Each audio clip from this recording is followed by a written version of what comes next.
Hello बच्चों, जय Hind. Welcome है फिर से आपका एक बार मेरे इस यूट्यूब चैनल पर।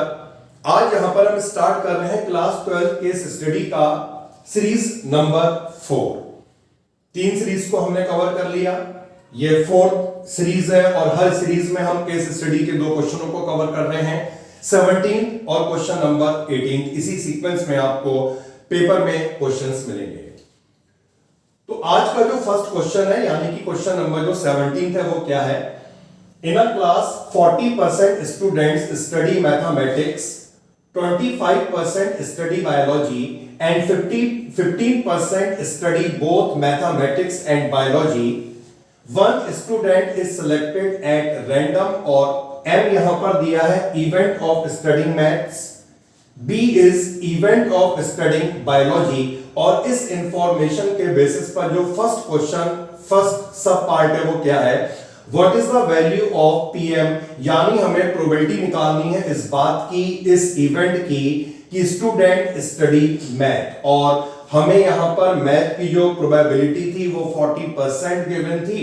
40/100 सॉल्व करके 2/5 सिंपल सा क्वेश्चन था, ए ऑप्शन सही है। इसी तरह से प्रोबेबिलिटी ऑफ बी निकालनी है इस बात की, प्रोबेबिलिटी स्टूडेंट स्टडी बायोलॉजी, तो ये भी हमें गिवन था। 25% सॉल्व करके 1/4 मिलेगा, सी ऑप्शन आ गया। अब हमें निकालना है value of p m intersection b. तो एम इंटरसेक्शन बी जो होगा, इसका मतलब है इस बात की प्रोबेबिलिटी निकालनी है student study both mathematics and biology, और इस बात की प्रोबेबिलिटी हमें गिवन थी 15%, जिसे सॉल्व करके आया 3/20, सी ऑप्शन करेक्ट। तो ये जल्दी से हमने 3 सब पार्ट्स को कवर करे, काफी सिंपल ये तीनों पार्ट्स से। अब आगे देखते हैं जो नेक्स्ट पार्ट है वो क्या है। तो नेक्स्ट पार्ट जो है इसमें हमें फाइंड करना है, ये कंडीशनल प्रोबेबिलिटी है और हमें वैल्यू निकालनी है probability of M if B occur, यानी हमें इस बात की प्रोबेबिलिटी निकालनी है student study math if he study biology. तो प्रोबेबिलिटी और conditional probability of event M if event B occur, और इसके लिए एक फॉर्मूला हुआ करता है probability of M intersection B divided by probability of B. Intersection की प्रोबेबिलिटी 15% थी, प्रोबेबिलिटी ऑफ बी 25% थी। सॉल्व करने के बाद 3/5 मिलेगा, बी ऑप्शन करेक्ट ऑप्शन हो गया। और जो लास्ट वाला पार्ट है इसमें भी हमें यही करना है, प्रोबेबिलिटी निकालनी है biology if student study math. तो ये भी कंडीशनल प्रोबेबिलिटी है जिसका formula probability of B intersection M upon probability of M हो जाएगा। दोनों की वैल्यू को पुट करके सॉल्व करेंगे, ए ऑप्शन मैच करेगा, 3/8 हो गया। तो ये हो गया 17 क्वेश्चन, जो बहुत सिंपल सा क्वेश्चन आ गया था। अब इसके बाद पढ़ लेते हैं 18 क्वेश्चन क्या है। If the sum of the lengths of the hypotenuse and the side of a right angle triangle is given, hypotenuse और किसी एक साइड की लेंथ का सम गिवन है, x यहां पर इस राइट ट्राइंगल के बेस को डिनोट कर रहा है और y यहां पर इस राइट ट्राइंगल का हो गया हाइपोटेन्यूज। हमें इन दोनों का सम गिवन है x प्लस वाई, जिसे यहां पर के कांस्टेंट से डिनोट किया गया।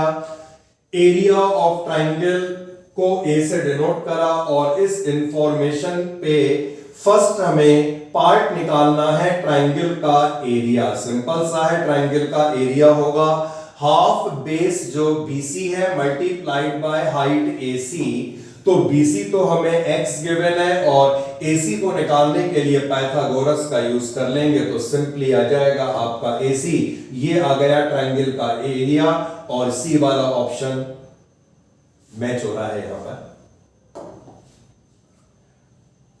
नेक्स्ट पार्ट जानते हैं, और नेक्स्ट वाला जो पार्ट है इसमें हमें फाइंड क्या करना है, हमें निकालना है value of dA upon dx। तो जो हमने एरिया निकाला था प्रीवियस पार्ट में इसी एरिया का डेरिवेटिव हमें x की रिस्पेक्ट में निकालना है।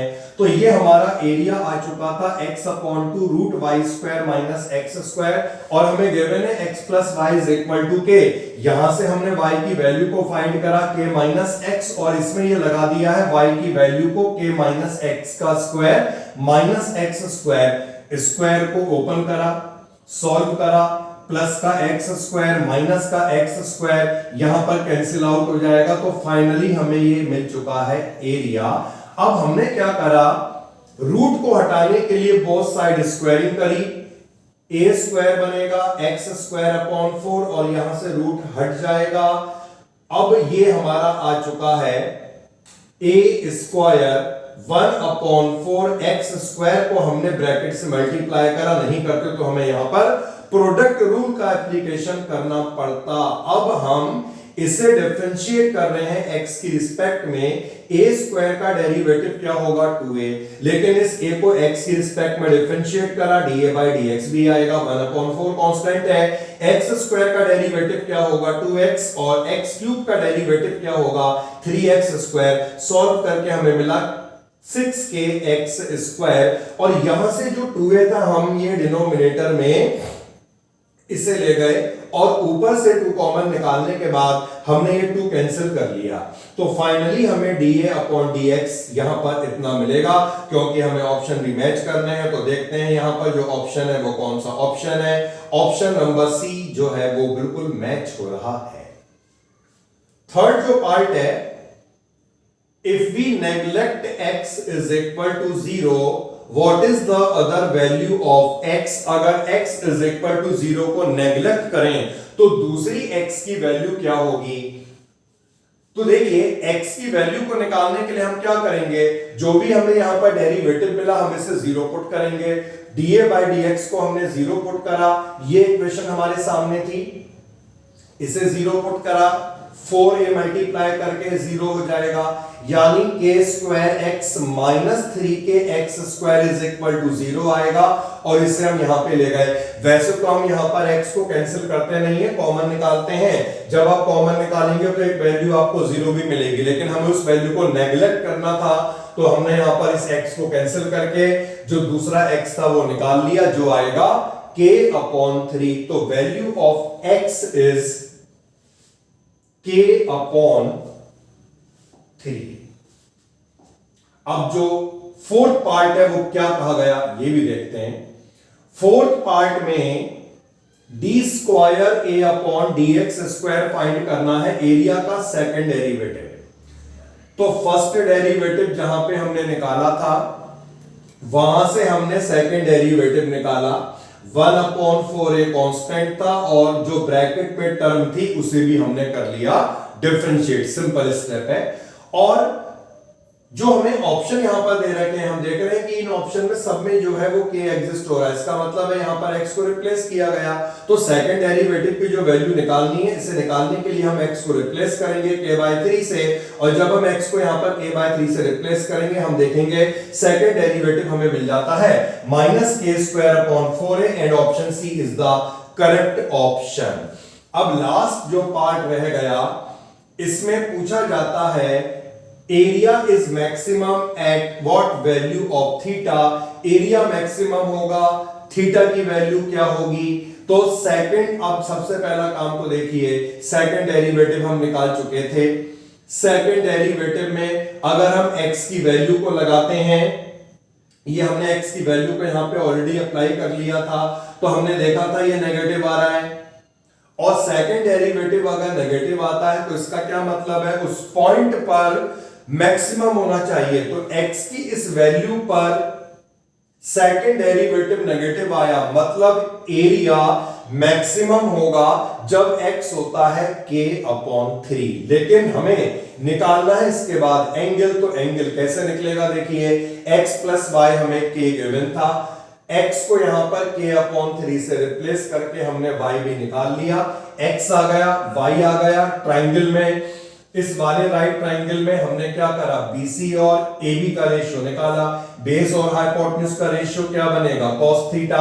BC कितना है x, AB कितना है y, और x y दोनों की वैल्यू हमें मालूम है, यहां पर हमने x और y को रिप्लेस करा, सॉल्व करके cos थीटा मिलेगा 1/2, इसका मतलब है थीटा हो जाएगा π/3, और ये वाला जो ऑप्शन है ये है बी ऑप्शन। तो दो केस स्टडी को इस लेक्चर में हमने कवर कर लिया।